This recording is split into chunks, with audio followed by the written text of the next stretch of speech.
cada sábado felices y de repente se ponen una ostomía que de por sí es incómodo porque a nadie le gusta tener una bolsa llena de caca ahí colgando tuyo, ¿no?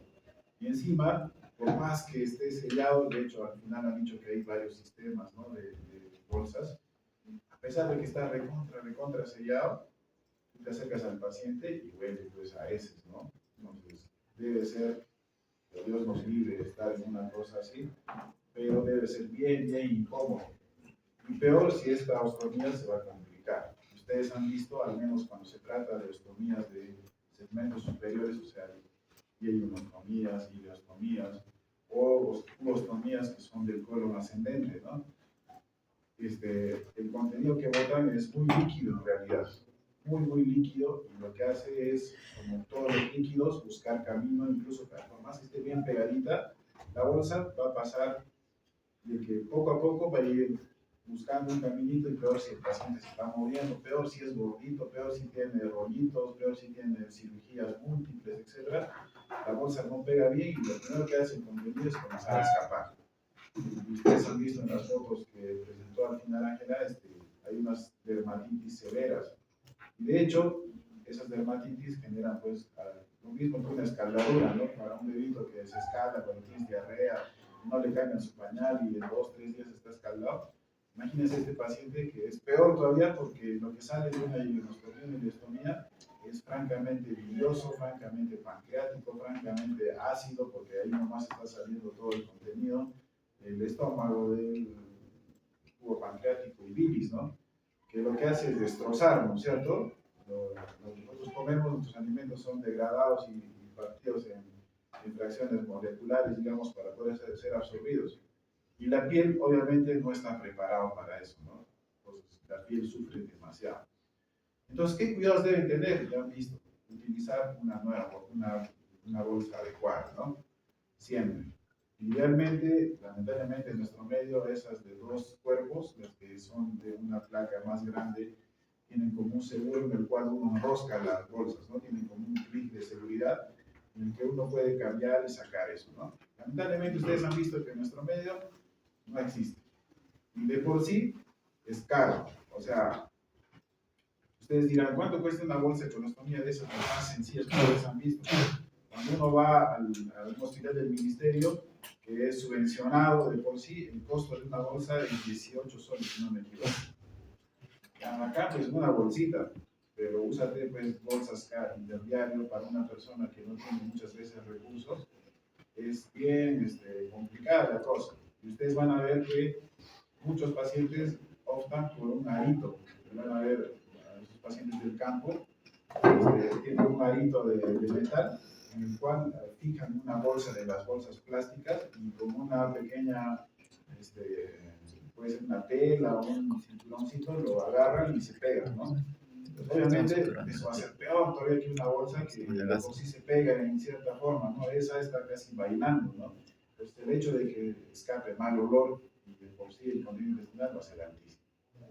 Entonces, utilizar idealmente una buena bolsa. Segundo, un error que es comúnmente hecho por personas de salud es el que sacan la bolsa y lo primero que hacen es limpiar el alrededor con clorexidina, iodocovidona o alcohol. Y esto es grave, ¿no? Porque cuando lo usas una vez no pasa nada, pero úsalo diario, haz tu limpieza con alcohol en forma diaria, lo que vas a hacer que en pocos días es de que ya tu dermatitis empeore muchísimo más. Entonces, recomendación número 2 es que se lave con agua y jabón, nada más, o agua, nada más, simplemente. Recomendación número 3, que el paciente, edúcalo y siempre enséñale a que se cambie la bolsa. Porque en la medida que la bolsa se llene más de heces, va a pesar más, y al momento de pesar más, se va a despegar. Entonces va a crear más espacios para que el contenido se vaya escapando. Doctor, también escuché que el cambio frecuente de la bolsita también te causa dermatitis, lo que no permite que la bolsita ya se pegue fácilmente. Exacto. Por eso a los pacientes se les dice que se cambien 5 días, a los 5 días así. Lo ideal es de que el paciente recambie lo menos posible. Como ustedes han visto, existen esas de 2 piezas que incluso se quedan por mucho tiempo la parte que está en contacto con la piel. Y lo único que cambia es la bolsita de adelante, digamos, ¿no? La parte de adelante. Pues la idea es de que el recambio, porque ustedes han visto, cuando tú sacas el esparadrapo, han visto que deja también lesiones, eso se llama epidermolisis, ¿no? Cuando tú jalas y está tan adherido a veces en la piel, tú lo jalas y estás despegando la parte más superficial de la piel de la parte de la epidermis, de la dermis en realidad, ¿no? Y eso genera heridas y genera infección, dermatitis, es como un círculo vicioso. Pues la idea siempre es hacer de que el paciente sepa cambiarse. ¿Para qué? Para que apenas esté comenzando a llenarse, el paciente mismo sepa desaguar, si lo vamos a llamar así, la bolsita para que no se cuelgue y no le cause molestias. Disculpe, doctor, por favor, tengo rotación de salud pública, no sé si me puede dar permiso, por favor. Muchas gracias. Ahora, vamos en eso. Ahora, respecto, esas son las ostomías que son para desfuncionalizar, ¿no? Como ustedes han visto, hay algunos tipos, no se olviden los nombres, porque los nombres siempre les preguntan cómo es un Harman, cómo es un Levine, cómo es un Fulix, ¿no? Ya saben para qué sirve. Las técnicas de cada uno en este momento no son importantes para ustedes, pero quiero que sepan qué tipos de ostomías hay, ¿ya? Acuérdense bien de esas en ASA, en doble cañón o microlix, en la de Harman, que es la terminal, y la doble terminal, que es la de Vine o de Vine se escribe, ¿no? Eso. Lo demás es ya una cuestión quirúrgica. Pero también hay otras ostomías que han tocado al inicio, que son las ostomías de alimentación. Han visto que hay ostomías en especial y gastrostomías de alimentación. Ya han visto ustedes que hay diferentes formas de colocar, desde las quirúrgicas hasta las endoscópicas, y ahí han mostrado incluso algunos sistemas, ¿no es cierto?, para colocar por vía endoscópica o por vía quirúrgica. ¿Ya? Eso en este momento tampoco es de vuestra incumbencia, pero tienen que saber que existen esas dos formas de poner ostomías. Pero ¿qué sí es importante que ustedes sepan? Cómo se controlan esas ostomías, porque el paciente va a llegar a tu pueblo donde estás haciendo tu cero con su ostomía de alimentación. ¿Qué vas a hacer? ¿Qué cuidados debes tener? Ellos también han planteado bien algunos detalles. Por ejemplo, que de hecho, ustedes han visto, paso número 1, que ustedes han visto que ellos han presentado las diagnostomías oficiales, digamos, con sondas especiales, ¿no? Hay diferentes modelitos de sondas que tienen sus propios sujetadores, fijadores, etcétera, etcétera. Pero lamentablemente también volvemos a llegar a lo mismo, en nuestro medio esos trenes pues casi nadie los usa porque son carísimos. Los trenes de silicona, esos PETCL, así diferentes, ¿no? Son caros. Y lo que utilizamos normalmente es colocar pues, sondas Foley o sondas Nelaton como sondas de diagnostomía. Eso es lo que ustedes van a ver acá en nuestro medio, en el Perú, es nuestra realidad, lamentablemente. Entonces, ¿qué pasa? Si ustedes van a otro lugar, a esos pacientes con sus seguros y todo eso les dan nutrición especial, o sea, nutrición, pónganse, como habrán visto ustedes, los Molay, diferentes que vienen preparaditos, ¿no es cierto? Etcétera, mil formas, en Shure, de todas sus formas, etcétera, etcétera, que tú le puedes dar. Pero lamentablemente tampoco es nuestra realidad. Y los pacientes acaban yéndose después del hospital, donde mal que bien les pueden dar una cuestión de estas cuestiones de nutrición integral especial, digamos, pero cuando el paciente se va a su casa, a uno de Santo Tomás, de Chumivilca, no le vas a conseguir pues, osmolay ahí en Omacha, pues, ¿no? ¿Qué le vas a enseñar? En el mejor de los casos será de que incluye su comida y se la comience a poner. Entonces, cuando tú le enseñas eso, el paciente con el tiempo agarra así, todo chévere, agarra su jeringa y solito se pone, ¿no? Pues, ¿qué cuidados tener en esos casos? Primero, enseñar al paciente que nunca se debe poner esa comida que se va a poner, nunca se la debe poner pues hirviendo, obviamente. Porque nuestra boca sí está preparada para tomarnos un chocolate caliente, un café caliente, qué sé yo, ¿no? O también tomarnos una Coca-Cola helada, no va a pasar absolutamente nada. Pero si tú agarras y le metes una solución que está a temperaturas diferentes, extremas, digamos, de 30 al 1, probablemente generes quemaduras, o en el caso de los fríos, ya también hagas reflejos vasovagales. Ustedes han visto, los que han rotado conmigo, por ejemplo, cuando nosotros lavamos por una peritonitis, de preferencia no utilizamos agua fría. ¿Por qué? Porque cuando tú le echas agua fría, generas un reflejo vasovagal y el paciente puede entrar en paro en ese momento. Pues igual, si tú agarras y el paciente agarra y se pone una Coca-Cola helada por ahí, probablemente hay el riesgo de que haga un reflejo vasovagal y pueda hacer complicaciones graves. Entonces, siempre enseñar al paciente que lo que se va a meter ahí con la sonda tiene que ser tibio, ¿no? Ni muy caliente ni muy frío, sino algo que más o menos vaya con la temperatura corporal. Eso es uno. La otra es de que tú utilizas, como les decía hace un momento, no nutrición especial, sino agarras y te metes, haces no sé, tu caldo, tu sopa de quinoa, esa la licúas y eso te pones, ¿no es cierto? Pero ¿qué pasa con eso? Cuando utilizamos sonda Foley, ¿se acuerdan cómo es la sonda Foley en la puntita? Es así un hueco o tiene como una punta con huequitos alrededor. Listo, ¿se acuerdan, verdad? Entonces, ¿qué pasa cuando tú metes la nutrición? Al inicio pasa bonito,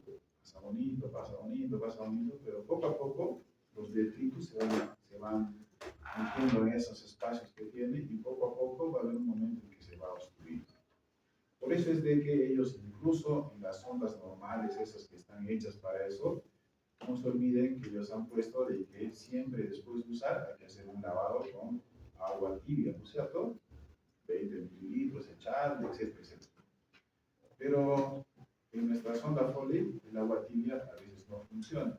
Entonces, un buen truquito que ustedes se van a recordar siempre es algo que también lo usan ustedes a veces, ¿no? ¿Se acuerdan cuando la carne está muy dura? ¿Qué le echan? Papaya. ¿Por qué la papaya? Porque tiene papaína, que es una enzima que destroza, limpia todo, ¿no es cierto? Entonces, una buena costumbre es que si tú tienes tu anatomía con Nelaton o con Foley, siempre al final de cualquier comida le metas un poquito de papaya, un jugo de papaya, ¿no? Obviamente, para limpiar, ¿no? Pero a pesar de eso, va a haber un momento en que se va a obstruir y tienes que cambiar la sonda. ¿En cuántos días puedo cambiar esa sonda? ¿Se puede cambiar o no? ¿Ustedes creen? ¿Sí? Sí, la puedo cambiar. ¿Con cirugía? No. ¿Por qué no con cirugía? ¿Con cirugía laparoscópica? ¿Con endoscopía? ¿Con qué lado? Endoscopía. ¿Se acuerdan cuando hablamos la otra clase? Hablamos de colitiasis y hablamos de drain care, ¿no es cierto? ¿Qué pasa con el drain care? Con el tiempo, esperamos más o menos unos 15 días promedio, y ese trayecto que ha dado el care se va a fistulizar y va a crear pues, un tubo, ¿no es cierto? Pues exactamente lo mismo sucede con este tipo de estomías. Más o menos a partir del día 15, tú puedes sacar sin ningún problema y suavemente, con el mismo huequito que se ha hecho, como ya está fistulizado, tú puedes volver a poner una sonda nueva, ya sea una Foley, una negra, con lo que ustedes quieran. Entonces, en otras palabras, después de la cirugía, siempre esperar unos 15, yo siempre recomiendo 3 semanas, o sea, 20 días. Después de 20 días, no hay ningún problema en que tú puedas retirar y cambiar sin ningún problema con lo otro. ¿Ya? Entonces, fíjense chicos, al final han hecho algunas sugerencias acerca del manejo de la dermatitis. ¿Qué hacer? ¿Qué pasa cuando tú tienes tu ileostomía de alto débito? O sea, que está saliendo líquido como miércoles, el contenido sale, y es como si el paciente tuviera pues, una diarrea constante, ¿no es cierto? Porque la función del colon es absorber agua. Ustedes han visto lo que han planteado ellos, que el 90% del agua se absorbe en el colon. ¿Y qué pasa si no llega al colon? Y estás botando.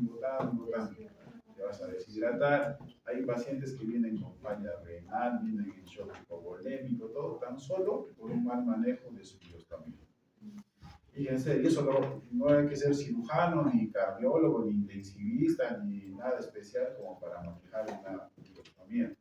La manejan ustedes al inicio, como médicos generales al inicio, como internos, como como recién egresados van a manejar esas cosas. Entonces, acuérdense de las características y las sugerencias que les han puesto ahí acerca del manejo de líquidos y electrolitos. A ese paciente tendré que darle soluciones de hidratación oral, así siempre, ¿no es cierto? Que esté tomando y tomando. ¿Qué más le tengo que dar? No lo han puesto acá, pero acuérdense, en la rotación han visto muchos de ustedes, seguramente que ya sea conmigo o con el otro doctor, han visto ileostomías. ¿Qué le damos a ileostomías de alto débil? ¿Qué les damos? Dietas hipercalóricas. ¿Qué les damos? Proteínas. ¿Pero qué pasa si tienes tu familiar con una ileostomía que sale 3.000, 4.000 de líquido? ¿Qué le tienes que hacer? Cirugía. Tienes que hacer algo para que no salga tanto, ¿no es cierto? ¿Y qué es ese algo? Por ejemplo, darle, lo primero, lo más sencillo, no nos vamos a ir a las cosas extrañas, ¿no? Sino lo normal. ¿Qué van a utilizar? Loperamida, por ejemplo. ¿La loperamida de cuánto viene? 20. Viene de 2 miligramos y de 4 miligramos. Entonces tú puedes utilizar loperamida y ir más o menos graduando tu loperamida de acuerdo a lo que sale al paciente. Porque tampoco es irse al otro extremo de hacer que no salga nada, ¿no es cierto? Sino tienes que ir a una cuestión en la que tú más o menos lo que ustedes tienen que lograr es de que por la ileostomía su promedio, digamos, de 24 horas de débito normal sea más o menos 1 litro. Que salga 1000. O sea, eso es lo que ustedes deben pretender, digamos, en 24 horas. Entonces, la loperamida la pueden dar así, 4 miligramos, que es lo normal. Puede ser cada 12 horas, cada 8 horas, cada 6 horas. Lo van regulando. Entonces, ustedes tienen que enseñarle a vuestro paciente, porque ese paciente se va a ir, se va a desaparecer un mes siquiera, ¿no? Entonces, tú tienes que enseñarle, darle y decirle, si sale tanto, le darás pues, cada 8 horas, ¿no? Mañana, tarde y noche. Pero si más o menos así, le enseñan a medir, le enseñan, ¿no? Entonces, la loperamida, ¿qué otra cosa pueden hacer para que el tránsito intestinal no esté muy rápido? Le van a dar metoclopramida, por ejemplo, a esos pacientes. Obviamente no le tienes que dar prokinético, tienes que darle algo que también haga que el intestino no se esté moviendo mucho, que no esté haciendo espasmos, ¿no es cierto? Que es lo que hace que... ¿Qué le voy a dar? Un antiespasmódico. ¿Cuál es el que más utilizamos acá? Iosina, la iosina, ¿no? Listo. ¿Qué otro medicamento? Ya, eso es lo normal, digamos. Siguiente pasito. ¿Qué le daríamos? ¿Qué hormona le daríamos? Somatostatina. Análogos de la somatostatina. ¿Cómo es el análogo de la somatostatina? Triótido, ¿no es cierto? Triótido. ¿Cuánto es la dosis de triótido? Y eso es importante, ¿ah?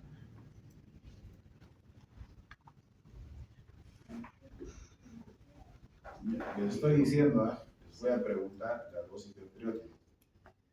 Les voy a poner así a un paciente. El paciente de tantos kilos, ¿cuánto es la dosis de triótido que le daría? ¿En qué día? ¿Cuáles son los efectos colaterales? Todo eso les voy a preguntar. 50, sí. En microgramos, ¿no es cierto? No es en miligramos, ¿verdad? ¿Ya? Eso. Ahora, otra cosa que les voy a preguntar y que ustedes van a investigar es un detalle siguiente. ¿Se acuerdan cuando hablamos de ileostomías que salen mucho? Salen mucho. ¿Qué pasa? ¿Y por qué por ejemplo, las colostomías no tienen ese problema? Porque salen más consistentes, ¿no es cierto? Ya son materia fecal, así ya más blandita, digamos, es más fácil de manejar. En cambio, en las ileostomías, cuanto más altas, o las ileostomías, a veces hay gente que les hacen ileostomías a 40, 50 centímetros del ángulo de Grace, prácticamente toma y se sale todo, ¿no? Entonces, en esos pacientes, los casos de dermatitis a más altura, o sea, hacia más arriba, son peores. Entonces, ¿qué utilizaron? A alguien se le ocurrió, y ustedes van a leer eso, van a investigar, un método que se llama el método, que es algo que ustedes lo pueden hacer muy fácilmente en vuestros centros o puestos de salud. No requiere anestesia local, o tal vez un chiquitito anestesia local, y lo que tienes que utilizar es algo que es de venta así en todo lado. Y ese método se llama método del condón de Rivera. Condón de Rivera. ¿Ya? Anoten eso. Van a investigar el método del condón de Rivera, ¿no? Por ahí les pregunto, a ver, describan el método del condón de Rivera, porque es algo que ustedes lo pueden hacer muy fácilmente.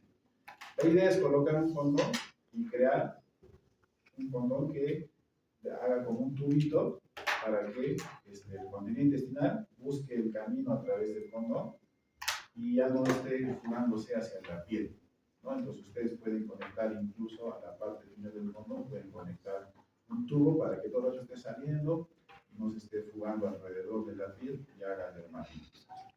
Entonces, estudien al respecto. Como se dan cuenta, este tema de ostomías es muy, muy importante porque es un tema de la vida diaria, digamos. O sea, que ustedes me diagnostiquen una pancreatitis alcohólica, una pancreatitis por trauma, ¿sí? Ya, bacán, sí, chévere, pero ¿qué es lo que más van a ver ustedes? Esa vaina de ostomías. Entonces, por favor, compartan nuestra exposición, estudienla porque la han hecho bien completita. Una que otra cosita por mejorar ahí, mínima, pero hay varias cosas que son detalles que ustedes deben saber sí o sí. ¿Ya? Listo. La otra vez nos quedamos y hemos hecho todas las patologías de la vesícula en general.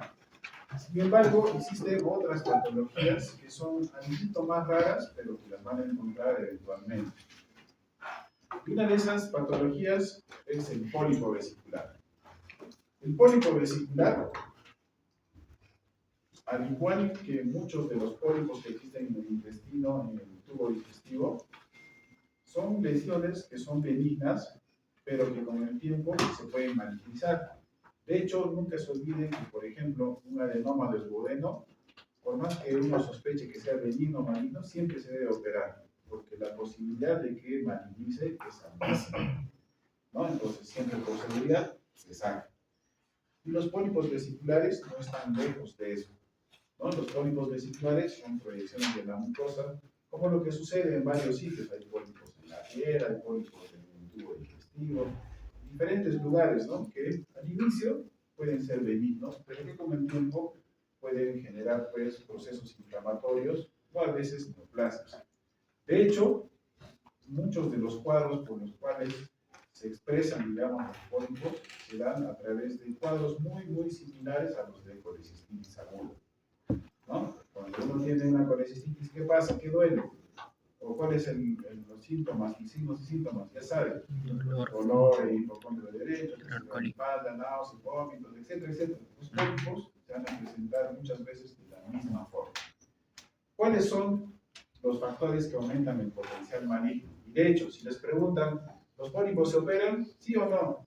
Sí. ¿Por qué? Porque tienen alto poder o alta probabilidad de malignizarse. Al igual que un tema que vamos a hacer acá un ratito, que son los quistes de colédoco, que también se malignizan rápidamente muchas veces. ¿Cuáles son los factores que aumentan el potencial maligno, digamos, ¿no? De edad mayor a 50 años. ¿Se acuerdan lo que hablábamos antes? Cuando existían cálculos grandes, polilitiasis grande, o cálculos a repetición, la probabilidad de hacer cáncer de vesícula era mucho mayor. Y si los pólipos están coexistiendo con polilitiasis, peor todavía, porque los calculitos están irritando todo el rato el pólipo por contacto. Las colangitis esclerosantes y los pacientes que tienen sintomatología presente, lo mismo que ya saben, dolor, náuseas, vómitos, dolor que vaya a la espalda, etc. Y algunas características del pólipo, que es lo que ustedes deben saber en esta parte. Entonces, ¿por qué les digo eso? Porque ustedes van a recibir una ecografía. La ecografía que reciben, es exactamente la misma como si fuera una limpieza vesicular, con una gran diferencia.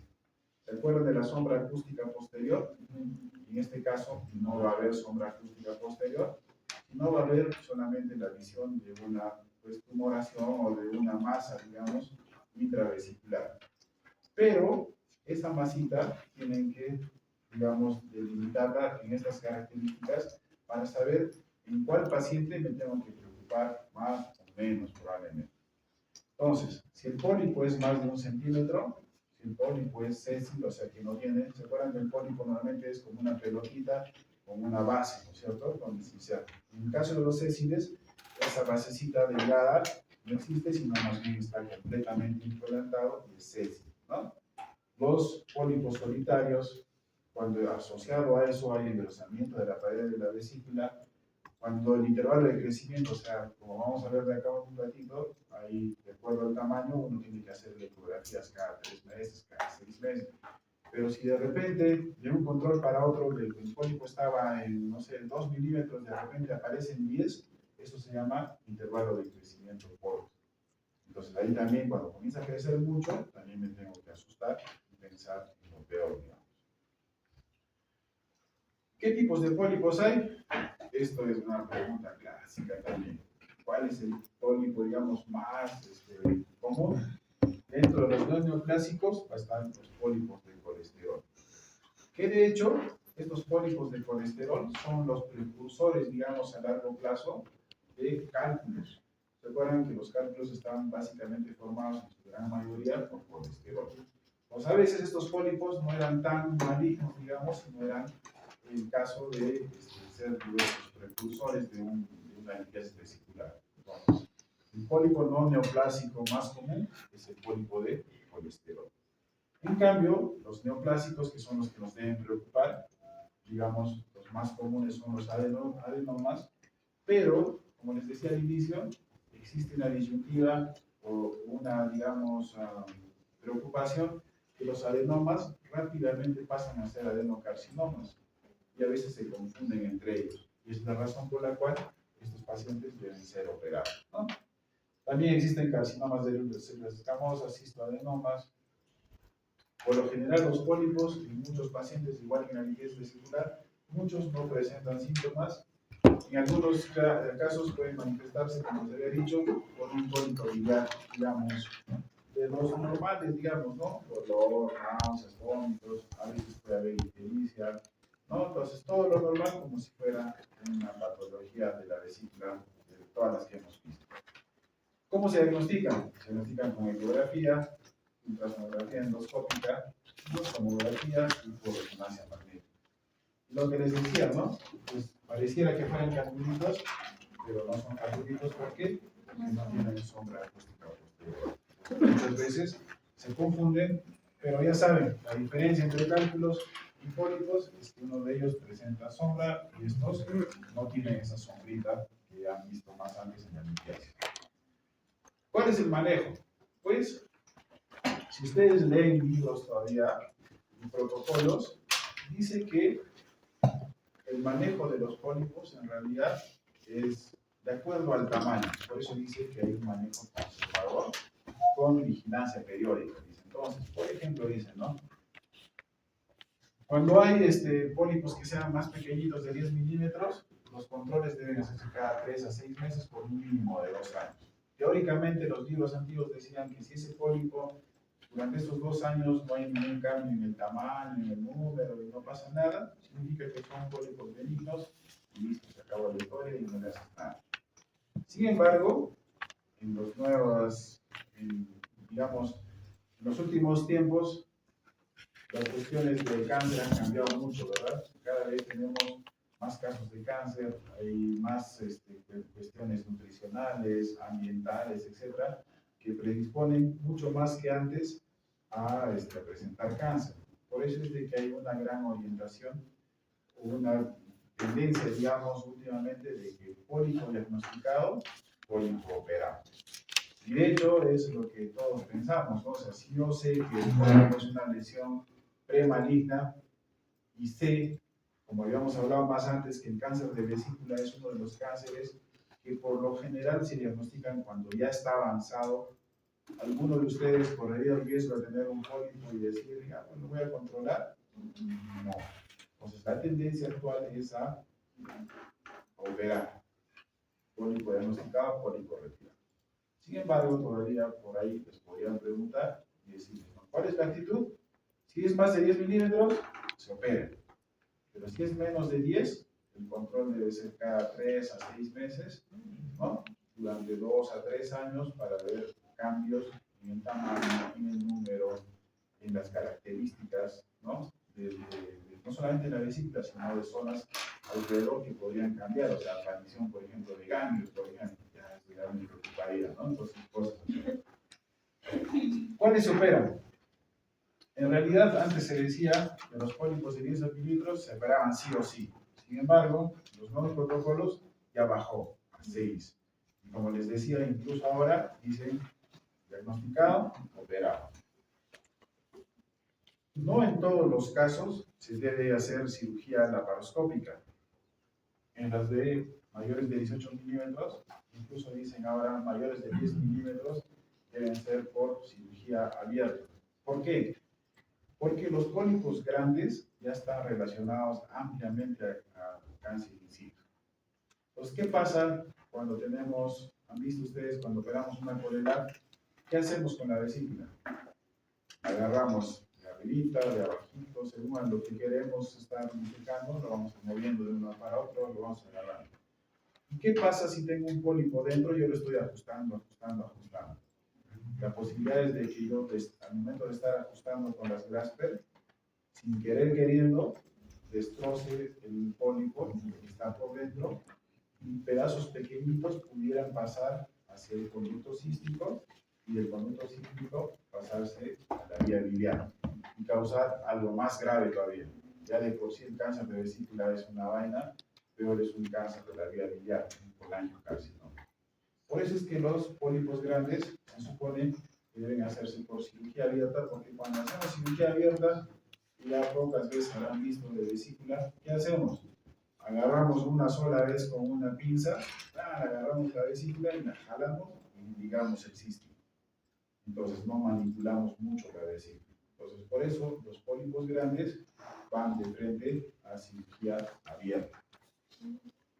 Si el pólipo va creciendo y excede los 3 milímetros o el doble de su tamaño en 6 meses, también se debe operar. O sea, eso se llama intervalo corto de crecimiento, ¿no es cierto? Y si los pacientes se asocian además de pólipos con polilitiasis o con engrosamiento de la pared, también se deben operar. ¿Se dan cuenta? Entonces, esa es la razón por la cual se deben operar pólipos. Otra patología de la vía biliar son los quistes de colédoco. Igual, los quistes de colédoco, así como hay quistes en el ovario, ¿los quistes del ovario son malignos? No, por lo general no, pero algunos quistes pueden malignizarse, ¿no es cierto? Algunos tipos de quistes dan lugar a los famosos teratomas, por ejemplo, ¿no? Y los teratomas, cuando tú tienes un quiste que es complejo, tienes un teratoma, lo primero que tienes que pensar, en el caso del ovario, es pedirle marcadores tumorales y tomografía, ¿no? Ya deben saber, obviamente, qué marcadores hay para cada órgano, ¿no? Por ejemplo, para el ovario, ¿qué marcadores? Sea 125, ¿no? Y así. Entonces, si yo tengo un quiste de colédoco, ¿no? Y lo veo medio raro, ¿qué marcador tumoral tendré que pedir para vía biliar? Sea 19,9. ¿No es cierto? Entonces, yo tengo que estar proyectándome a saber de que el quiste de colédoco es una lesión benigna, pero que se opera porque tiene alta capacidad también de malignizar. Pues así como le hago los estudios clínicos y todo chévere, también mi cabeza debe ser un poco maliciosa y decir, ¿qué tal si ya malinizó? Entonces mi cabeza ya tiene que ser en pensar que tengo que pedirle, por ejemplo, marcadores de CA19. Además de eso, no solamente se complica, digamos, con malinizarse, sino que también los quistes de colédoco, como son unas bolsas, digamos, en la vía biliar, hacen que la bilis se quede más tiempo y se pueda sobreinfectar y dar colangitis, o como hace éstasis, puede hacer cálculos. Ya saben que la causa más común de pancreatitis son cálculos en la vía biliar, y otra complicación son las pancreatitis y obviamente las colelitiasis y las coleocolitiasis. Estas cuatro cosas, cada una con sus complicaciones, desde las más graves hasta las más chistosas y digamos muy superficiales, digamos, hacen que un paciente tenga alta capacidad de complicarse, pues, ¿no? Y esa es la razón por la cual los quistes de colédoco también se deben operar. ¿Cuál es la clínica de un quiste de colédoco? Facilito. Olor, náuseas, vómitos, nada.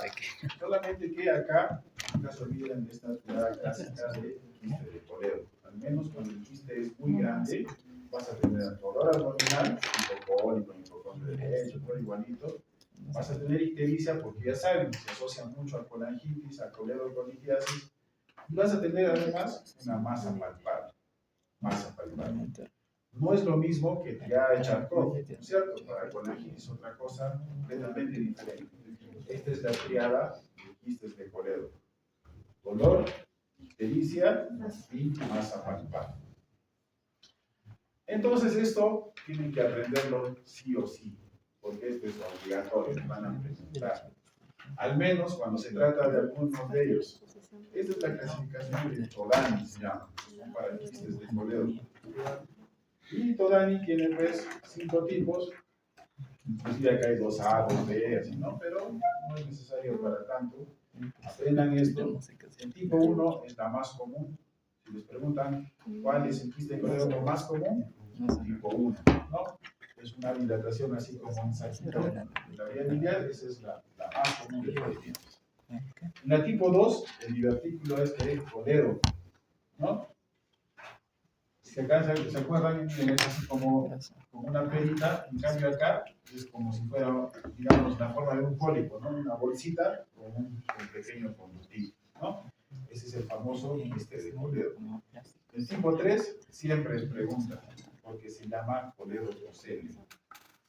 Colédococelio. Es la protrusión del colédoco que se ha dilatado, pero se va hacia la pared duodenal.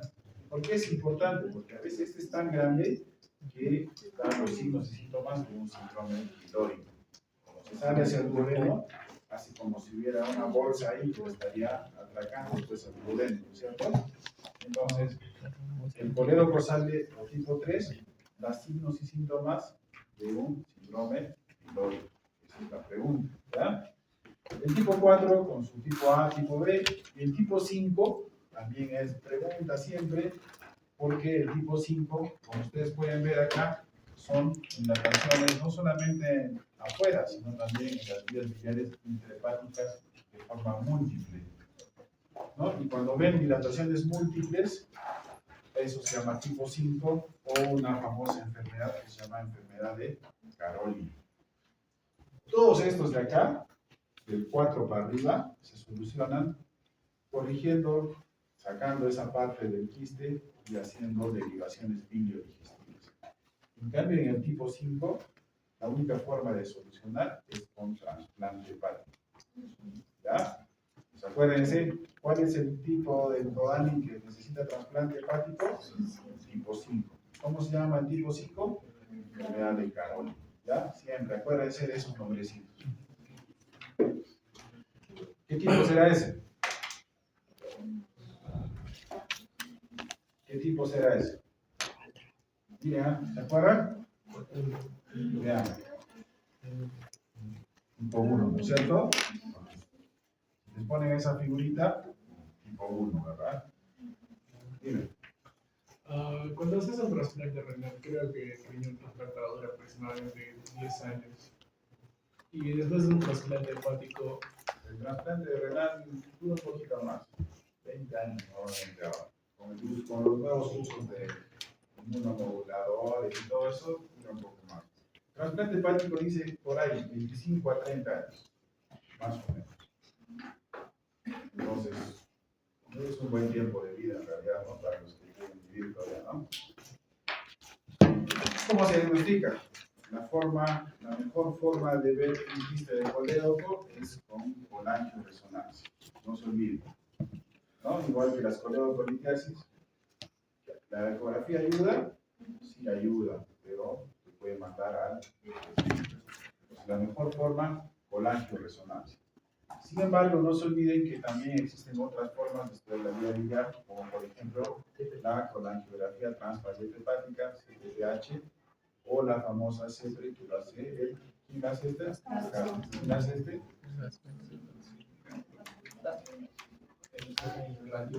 El radiólogo intervencionista, ¿no es cierto? Vía ecográfica o tomográfica, encuentra una vía biliar intrahepática y le puede poner ahí una sonda y hacerle la radiografía. ¿Cómo se trata esto?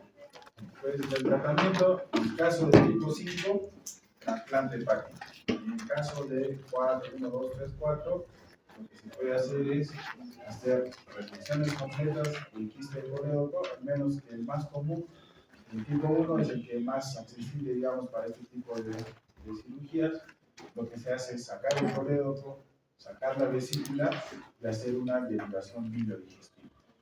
Hay dos tipos de derivación, ya les explicaba en un momento, las que se hacen colédoco-duodenales, ¿no? De frente del colédoco al duodeno, si es que se permite.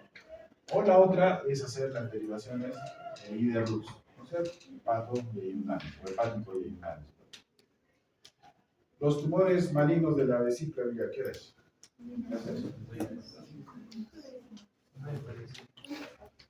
Acabamos esto de cáncer nomás, ¿ya? Y ahí lo cambiamos. Antes que me olvide, el examen va a ser el día 10, no el 3, porque no vamos a acabar si es que vamos a la próxima. El examen es el día 10.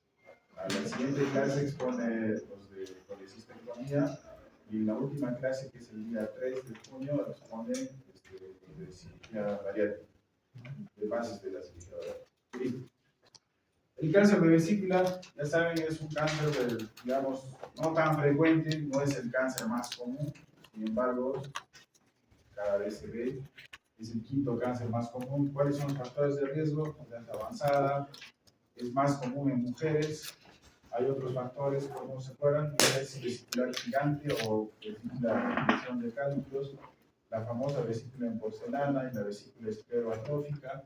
Y los tipos de cáncer, pues ya saben, el adenocarcinoma es el más común, pero también hay otro, el carcinoma de células escamosas, cistadenomas, carcinoma de células pequeñas. ¿Cómo se presenta? Pues lamentablemente lo que siempre les vengo diciendo, el cáncer de vesícula se diagnostica por lo general tardíamente cuando ya todo está muy avanzado. Eso es lo más triste. Al inicio solamente hay sospecha clínica, o sea, por ejemplo, si yo tengo mujer, abuelita con ictericia, una de las cosas que debo estar pensando es pues, cáncer hepático, cáncer de la vía biliar, cáncer de vesícula, pues, sospecha clínica. Hallazgos incidentales a veces vienen y pensamos que es cálculos en la vesícula y de repente encontramos otras cosas, porque mi esquema va cambiando, ya saben que paso a tomografía, a resonancia, cuando corresponde, paso a marcadores tumorales, etcétera, etcétera, ¿no? A veces se hace hallazgos incidentales durante una colecistectomía, por eso es importante siempre que todas las vesículas que se retiran siempre deben mandarse a patología para un estudio, ¿no? Y hallazgos incidentales en una colecistectomía simple, ¿no?